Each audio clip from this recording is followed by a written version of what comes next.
어떤 그래프가 특정한 점을 지난다라는 얘기나 어떤 점이 그 그래프 위에 있다는 점이나 그 점의 x좌표 값을 그 함수식의 x 대신에 대입하고 y좌표 값을 함수식의 y 대신에 대입하면 그 등호가 성립되는 것이 바로 어떤 점이 그래프 위에 있다, 어떤 그래프가 그 점을 지난다 라는 뜻을 포함하고 있는 거죠.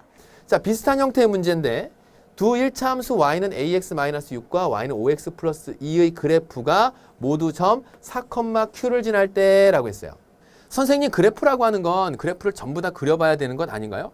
물론 그래프를 그려보는 건 상당히 중요하죠. 또 자주 해야 되고 많이 해봐야 되는 일이긴 합니다.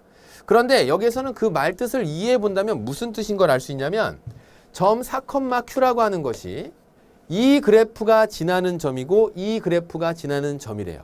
그럼 바꿔서 얘기하면 이 그래프 위에 4,q가 있고 여기에 나 있는 두 번째 그래프에도 4,q가 있다. 자, 어떤 그래프가 특정한 점을 지난다란 얘기나 어떤 점이 그 그래프 위에 있다는 점이나 그 점의 x좌표 값을 그 함수식의 x 대신에 대입하고 y좌표 값을 함수식의 y 대신에 대입하면 그 등호가 성립되는 것이 바로 어떤 점이 그래프 위에 있다, 어떤 그래프가 그 점을 지난다 라는 뜻을 포함하고 있는 거죠. 그러면 점 4,q가 첫 번째 식 y는 ax-6 위에 있다는 얘기는 x 대신에 4, 그래서 4a 마이너스 6은 얼마? y좌표 대신에 y값, y 대신에 y좌표 값 대입하게 되면 이런 식이 만들어져요. 그러면서 우리 제자들은 앞에서부터 문제를 풀다 보니까 선생님 그렇게 했는데 AQ 값을 어떻게 찾아요? 당연히 이걸 보고 못 찾죠. 무수히 많은 AQ 값이 있죠. 그러면 두 번째 나와 있는 이 식이 문제를 풀 수 있는 첫 번째 단서가 되는 거예요. 뭐냐면 y는 5x 플러스 2라고 되어 있는 여기에다가 x 대신에 뭐를? 4를, y 대신에 뭐를? q를 대입해서 정리하면 q는 5, 4, 20 플러스 2가 되겠죠. 그래서 q가 얼마가 된다고요? 22가 된답니다.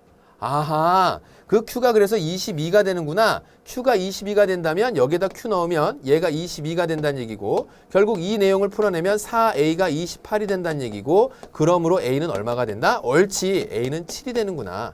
이렇게 해서 a가 7, q가 22 이렇게 찾는 거예요. 그러니까 문제를 볼 때 맨날 앞에서부터 순서대로 본 것을 가지고 문제를 풀어나가는 것이 아니라 풀어서 첫 번째로 등장해야 될 조건들, 첫 번째로 써먹어야 되는 조건들이 순서에 따라 나오는 게 아니라 두 번째 나오는 것의 그 조건도 때로는 첫 번째로 가지고 와서 써야 되는 그런 상황이 생길 수도 있겠구나 해서 문제를 보면서 어떻게 풀어가야 될지를 그 전체적인 틀을 좀 살펴보고 7 더하기 22, 그래서 정답은 얼마? 29 해서